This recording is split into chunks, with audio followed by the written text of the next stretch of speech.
श्री गोविंद भक्ति चैनल को देखने के लिए परम पूज्य श्री महाराज जी के YouTube चैनल को सब्सक्राइब करें तथा पूज्य महाराज श्री जी की कथाओं को सर्वप्रथम देखने के लिए बेल आइकन दबाना ना भूलें।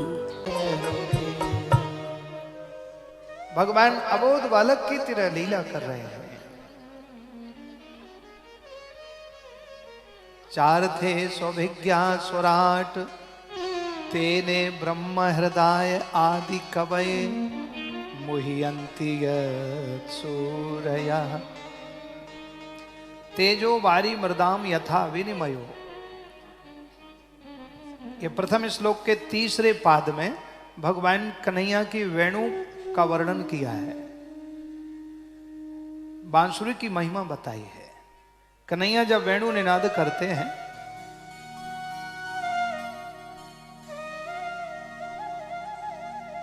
कन्हैया जब बांसुरी बजाते हैं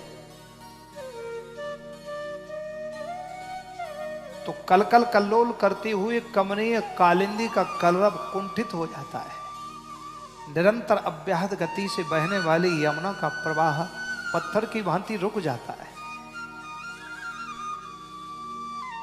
और जो गिरिराज गोवर्धन है वो कन्हैया की बांसुरी सुनकर के आर्द होकर के पिघलने लगते हैं, यमुना की तरह बहने लगते हैं। जल में थल और थल में जल की विपरीत स्थिति हो जाती है।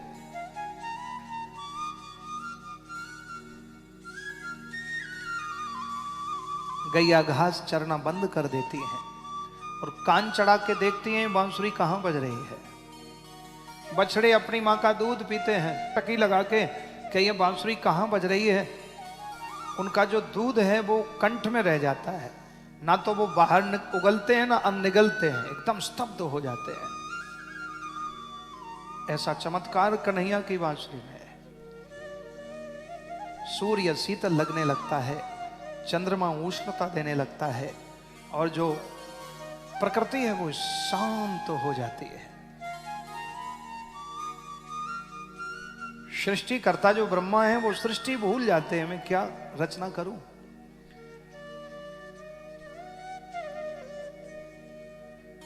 और भोले बाबा बीते सम्मत 787 जो समाधि में बैठे उनकी समाधि खुल गई। ऐसा चमत्कार नंदथल में जल की। तेजो बारी मृदाम यथा विनिमयो। तेजो, तेज वारी माने जल, मृदाम माने मिट्टी का, मृत्तिका। सूर्य से ऐसा चमत्कार नंद नंदन कृष्ण की बांसुरी का है।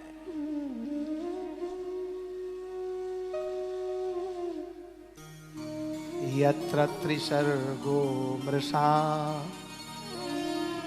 ऐसी अमृषा सत्य भगवान की ये लीला है।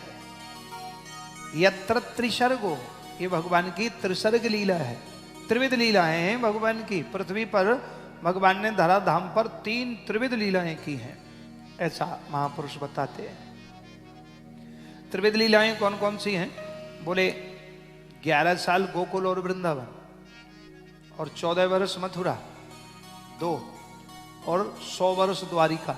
भगवान श्री कृष्ण द्वारिका इस धराधाम पर 125 वर्ष रहे सशरीर। वैसे तो भगवान सब जगह हैं और हमेशा रहते हैं, आदि मध्यांत रहत त्रिगुणातीत हैं परमात्मा तो। लेकिन हम लोगों के कल्याणार्थ इस मानव शरीर में सशरीर भगवान 125 वर्ष रहे। 11 साल गोकुल और वृंदावन, 14 साल मथुरा, 11 और 14 25, और 100 वर्ष द्वारिका। 125 वर्ष भगवान ने लीलाएं की। तो ये तीनों लीलाएं भगवान की त्रिविध लीलाएं सत्य हैं। यत्र त्रिसर्गो मृषा, अमृषा सत्य है।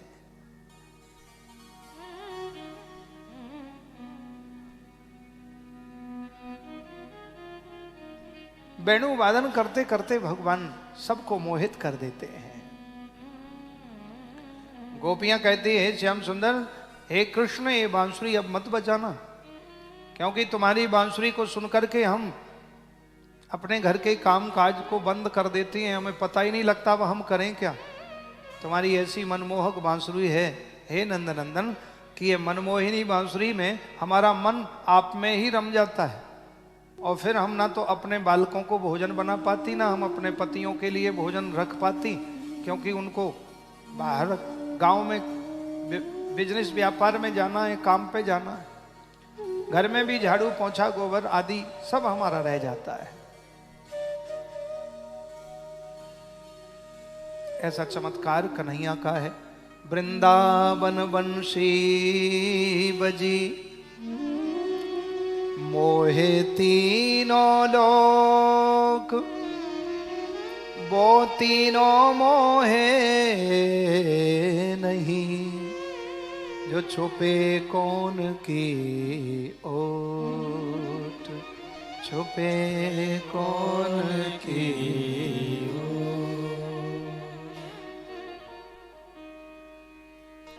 इस प्रकार भगवान श्री कृष्ण की उस वेणु निनाद को सुनकर के प्रकृति भी अपनी स्थिति भूल जाती है, प्रकृति भी बदल जाती है, शांत तो हो जाती है।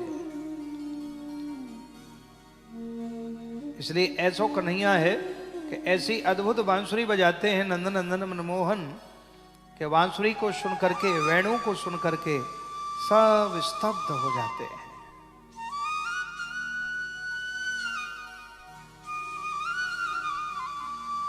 गोपियां जाकर के श्री कृष्ण के चरणों में प्रार्थना करती हैं, श्याम सुंदर हे घनश्याम, अब ये मोहन हमारे मधुवन में आके बांसुरी मत बजाना।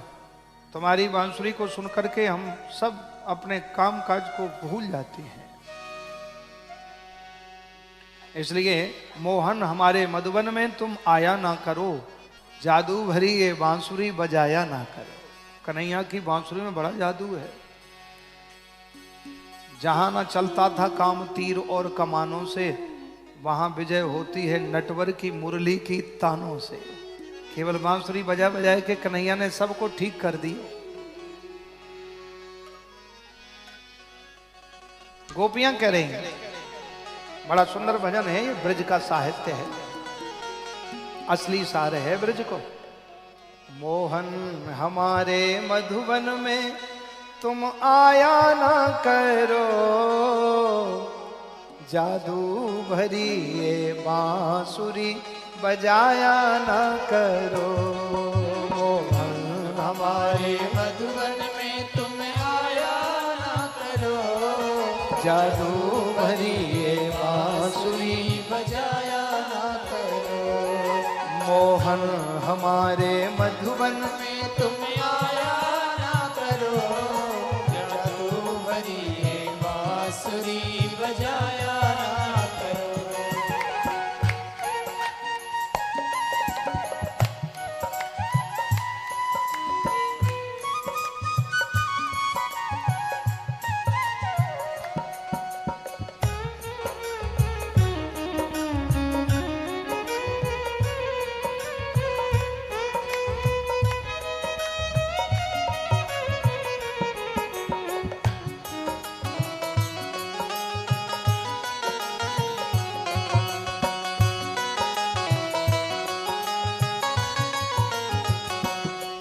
सिर पे मुकुट गलमाल कट पे काछनी सो है,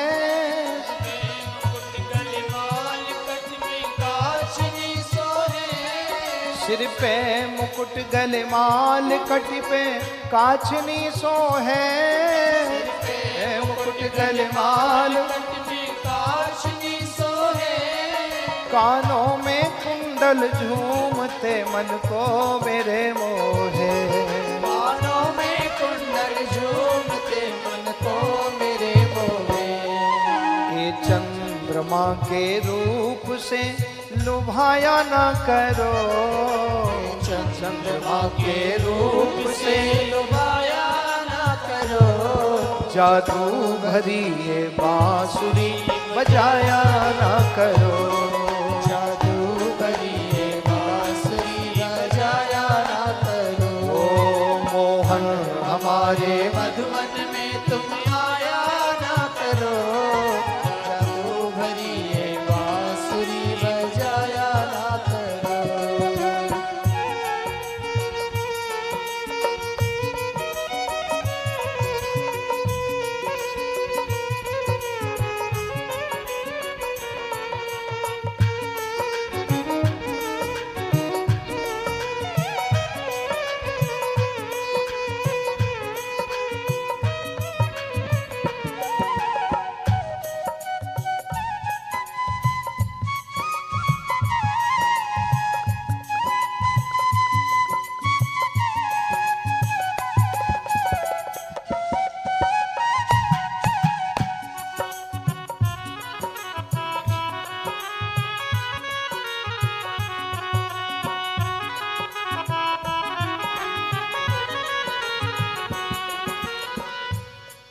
सिर पे मुकुट गले माल कट पे काछनी सोहे। सिर पे मुकुट गले माल कट पे काछनी सोहे। अपनी यशोदा मात की सौगंध है तुमको। अपनी यशोदा मात की सौगंध है तुमको।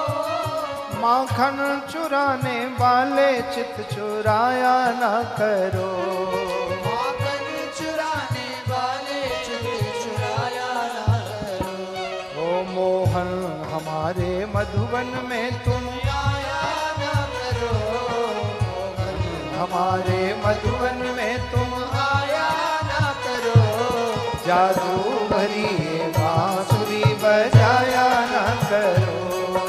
जादू भरी ये बांसुरी बजाया न करो।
बोलिए गोविंद भगवान की जय। जय जय श्री राम। इस प्रकार भगवान तेजो वारी मृदाम यथा विनिमयो यत्र त्रिशर्गो मृषा धामना स्वेन सदा निरस्त कुहकम सत्यम परम धीमहि। धामना स्वेन सदा निरस्त कुहकम। स्वेन धामना, जो भगवान अपने प्रकाश के प्रकाश से प्रकाशित हैं, उनको किसी के प्रकाश की आवश्यकता नहीं है।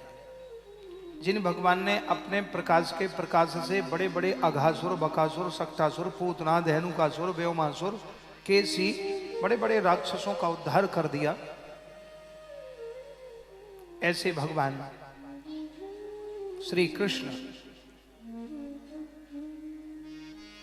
मुह्यन्ति यत् सूरयः, जिन भगवान की बाल लीलाओं का दर्शन करके, जिन भगवान की बाल लीलाओं को देख करके बड़े बड़े तत्वज्ञानी संत विद्वान भी व्यामोहित हो जाते हैं। और सृष्टिकर्ता जो ब्रह्मा हैं, वो भी जिन भगवान की लीलाओं का चिंतन करके, दर्शन करके व्यामोहित हो जाते हैं, मुग्ध हो जाते हैं कि धन्य है प्रभु आपकी लीला। और ब्रह्मा जी की तो बात ही क्या, मुह्यन्ति यत् सूरयः, सूरयः अपि मुह्यन्ति। बड़े बड़े तत्वज्ञानी ब्रह्मवेत्ता संत विद्वान भी भगवान की लीलाओं में मुग्ध हो जाते हैं, मोहित हो जाते हैं। माखन चोरी क्यों की, रासलीला क्यों करी, गैया क्यों चराई? अरे वो जब जगत पिता परमात्मा थे, कन्हैया स्वयं भगवान थे, तो बैठे बैठे ही अपनी लीला कर देते। जैसे टेलीविजन चलाते हैं, चैनल चेंज करते हैं रिमोट से, तो ऐसे ही भगवान अपनी रिमोट दबा देते तो सब लीला हो जाती। कंस को मारने के लिए कितनी कितनी लीलाएं की, क्या जरूरत थी? व्यामोहित हो जाते हैं बड़े बड़े विद्वान। धन्य है प्रभु आपकी लीला, अद्भुत लीला है। लीलाधारी की लीला न्यारी। इसलिए भगवान प्रेमी के प्रेमी हैं। जो सच्चे मन से प्रेम करता है कन्हैया से, तो कन्हैया उनको भी सच्चा प्रेमी मान के अपना सच्चा प्रेमी मान लेते हैं। इसलिए भगवान भक्तों के अधीन हैं। मुह्यन्ति यत् सूरयः तेजो वारि मृदाम यथा विनिमयो यत्र त्रिशर्गो मृषा धाम्ना स्वेन सदा निरस्तकुहकं सत्यं परं धीमहि। सत्यं परं धीमहि। सत्यम परम धीमहि, जो भगवान सत्य हैं, ऐसे सत्य स्वरूप परमात्मा को धीमहि ध्यायेम, हम सब मिलकर के प्रणाम करते हैं। बोलो कृष्ण कन्हैया लाल की जय। किसी ने कहा कि यहाँ सत्यम परम धीमहि क्यों कहा?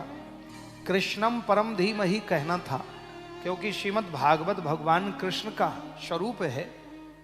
भागवत स्वयं श्री कृष्ण ही हैं, तो कृष्णम परम धीमहि कहना था। लेकिन सत्यम परम धीमहि क्यों कहा? बोले यदि यहां श्री कृष्ण का नाम लिख देते तो यहां संप्रदायवाद हो जाता।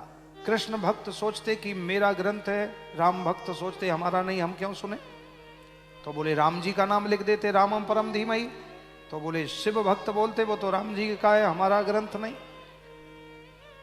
तो बोले शिव जी का नाम लिखते, शिवम परम धीमहि। तो बोले फिर जो दुर्गा जी के भक्त हैं वो भी कहते कि हमारा ग्रंथ नहीं है, तो उनका है। यहां संप्रदाय भेद हो जाता। और यह श्रीमद् भागवत भगवान कृष्ण का प्रतिमय वांग्मय स्वरूप है, और भगवान सबके हैं, भगवान सबके हैं। भगवान की कथा भी सभी के लिए है, इसलिए किसी संप्रदाय विशेष के लिए नहीं, किसी जाति विशेष के लिए नहीं, किसी धर्म विशेष के लिए नहीं, ये तो मानव मात्र के कल्याण के लिए है। इसलिए कृष्ण भी सत्य हैं, राम भी सत्य हैं, शिव भी सत्य हैं, माँ भगवती दुर्गा भी सत्य हैं। इसलिए जिनके जो इष्ट हैं अपने इष्ट का ध्यान करके और यहाँ प्रणाम करें और कथा सुने। मानव मात्र के कल्याण के लिए श्रीमद् भागवत की यह दिव्य अमृतमयी गंगा का प्रवाह श्री सुखदेव जी ने किया, परीक्षित जी ने के माध्यम से। इसलिए सत्यम परम धीमहि, क्योंकि सत्य ही सार्वभौम है, सत्य की हमेशा विजय होती है और सत्य ही तीनों कालों में है। इसलिए वो सत्य स्वरूप परमात्मा श्री कृष्ण हैं, राम हैं, शिव हैं, दुर्गा हैं, हनुमान हैं। तो जिसके जो इष्ट हैं तो अपने इष्ट का ध्यान करके कथा श्रवण करें। हम तो वृंदावन वासी हैं तो अपने कन्हैया का ही ध्यान करेंगे। बोलो कृष्ण कन्हैया लाल की जय। जय श्री राधे, जय जय श्री राधे। इस प्रकार श्रीमद् भागवत का यह दिव्य स्वरूप का वर्णन हुआ। द्वितीय श्लोक में भागवत की पात्रता का वर्णन किया कि हम भगवान के कैसे कृपा पात्र बने, जिससे भगवान की कृपा हमारे ऊपर बरसे, भगवान की कृपा हो गए।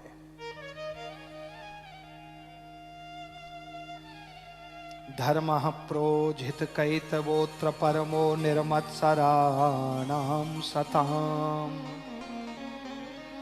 वेद्यं वास्तववत्रुशिवदम्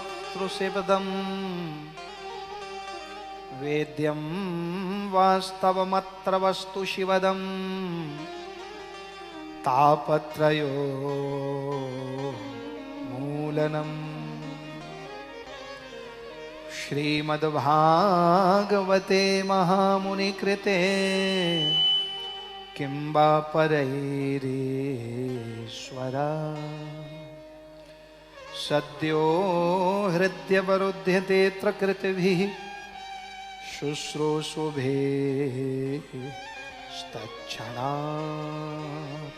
शुश्रूषुभिस्तच्छणात्।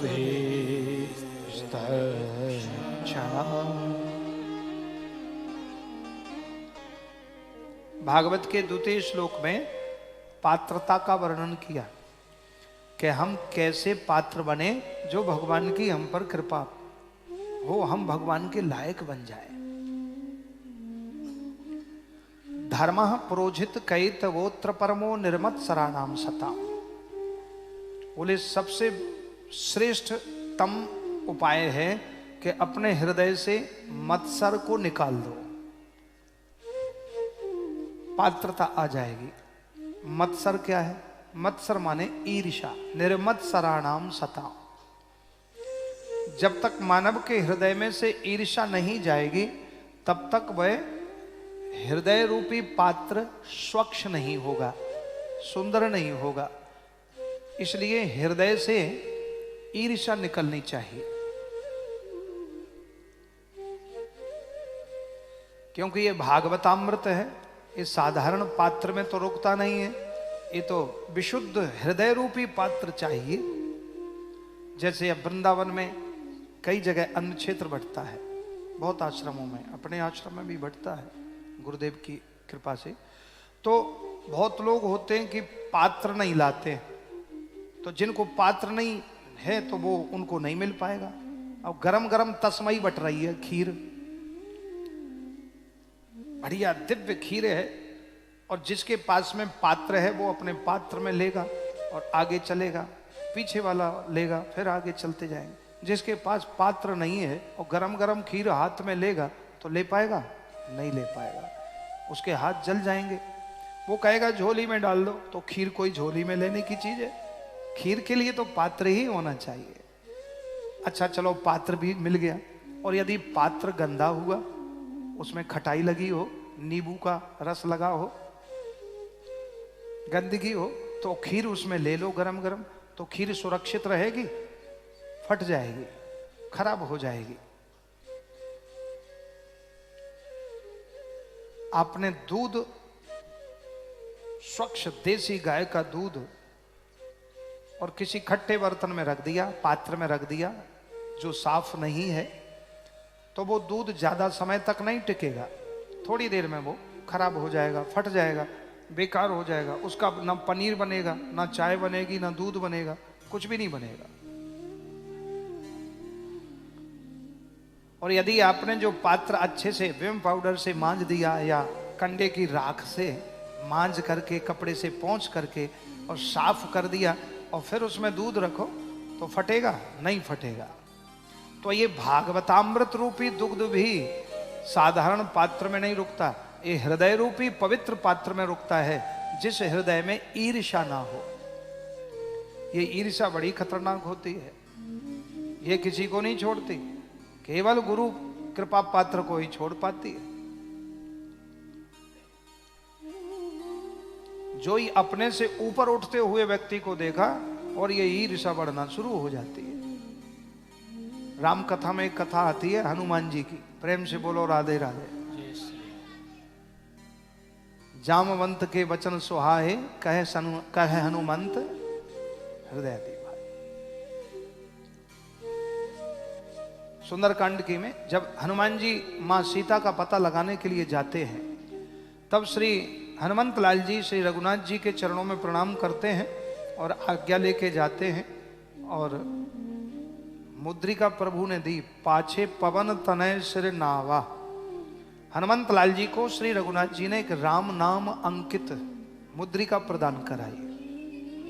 हनुमान जी वो लेकर के गए हैं, तो रास्ते में उनको सुरसा माता मिली, देवताओं की माता। उन्होंने परीक्षा ली, तो जस जस सुरसा बदन बढ़ावा, तास दून कपि रूप दिखावा, सत जोजन ते आनंद कीना, अति लघु रूप पवन सुत लीना। और बदन पैठ पुनि बाहिर आवा, और मांगा विदा ताही सिर नावा। आशीर्वाद दे दिया माता ने कि जाओ पुत्र, तुम देवताओं का, श्री रघुनाथ जी का कार्य करने में सफल हो जाओगे। एक माता जी से तो भेंट निपटारा हो गया, आशीर्वाद मिल गया। आगे चले तो एक और बैठी थी। रावण इतना साइंटिस्ट था, इतना वैज्ञानिक था, इतना तपस्वी था कि रावण जैसा ज्ञानी और शक्तिशाली कोई नहीं था। जब वो चलता था तो पृथ्वी कांपती थी। चलत दशानन डोलत अवनी धरणी। उसने अपनी मायावी शक्ति से पूरी लंका के चारों तरफ मायाविनी राक्षसनियों को बिठा रखा था। जैसे अपने देश की रक्षा के लिए सभी देश में अपनी अपनी मिसाइल लगते हैं सुरक्षा के लिए बॉर्डर पर, तो रावण ने अपनी लंका की सीमा से चारों तरफ राक्षसनियों को बिठा रखा था, अपनी मायावी राक्षसियों को, कि कोई भी लंका की ओर आता है आकाश मार्ग से तो वो परछाई पकड़ के खा जाया करती थी।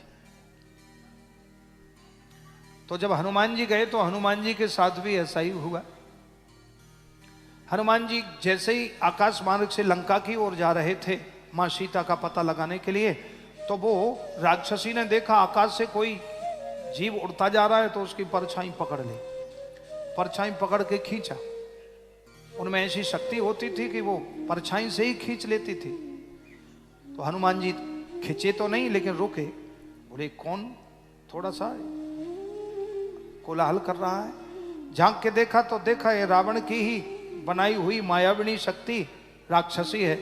तो हनुमान जी उसको खुश करने के लिए थोड़ा सा खींचे उसकी तरफ, वो खींचती जा रही, बहुत पूरी ताकत लगाई उसने। हनुमान जी थोड़े खींचते आए, चले आए। उसने सोचा कि आज तो ये जीव बड़ा ताकतवर है, लेकिन मैंने खींच लिया। हनुमान जी ने एक झटका लगाया सो ऊपर वो राक्षसी भी परछाई पकड़ के उठ गई ऊपर। हनुमान जी ने फिर नीचे लगाया, सो धड़ाम से गिरी समुद्र में। एक मुष्टिका का प्रहार किया, राक्षसी का वध हो गया। बोलो हनुमान जी महाराज की। राक्षसी तो मर गई, लेकिन उनकी परछाई रह गई।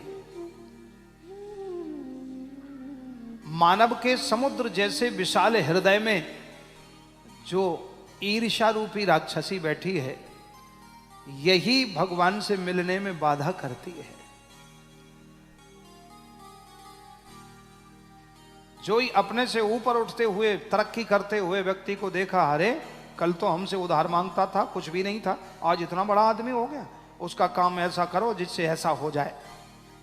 इसी सोच का नाम है ईर्ष्या, जेलसी, मत्सर। तो जिसके हृदय में ईर्ष्या होगी, उसके हृदय में भगवत भक्ति नहीं आएगी, उसके हृदय में प्रभु प्रेम कैसे आएगा,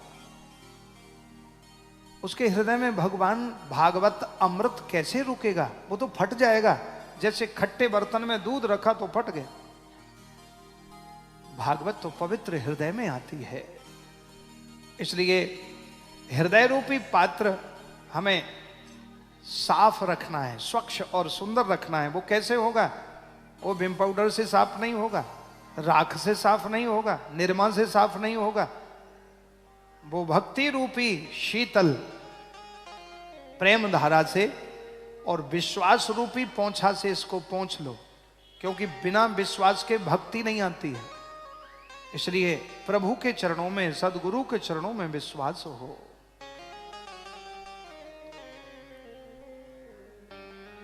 बिन विश्वास भगति नहीं, ते ही बिन द्रवही न राम। राम कृपा बिनु सपने हूँ, जीवन लह विश्राम। जीवन लह विश्राम। बिन विश्वास भगति नहीं, ते ही बिन द्रवही न राम। जब तक हृदय में विश्वास नहीं होगा, भक्ति नहीं आएगी। तो विश्वास रूपी पोंछा से और भक्ति रूपी शीतल प्रेम धारा से इस हृदय को धो दो। ये हृदय स्वच्छ हो जाएगा और श्रीमद् भागवत की कथा आपके हृदय में रुक जाएगी। कृष्ण प्रेम जग जाएगा, परमात्मा सामने आपके दर्शन दे देंगे, जैसे तुलसी नरसी मीरा को साक्षात दर्शन दिया है।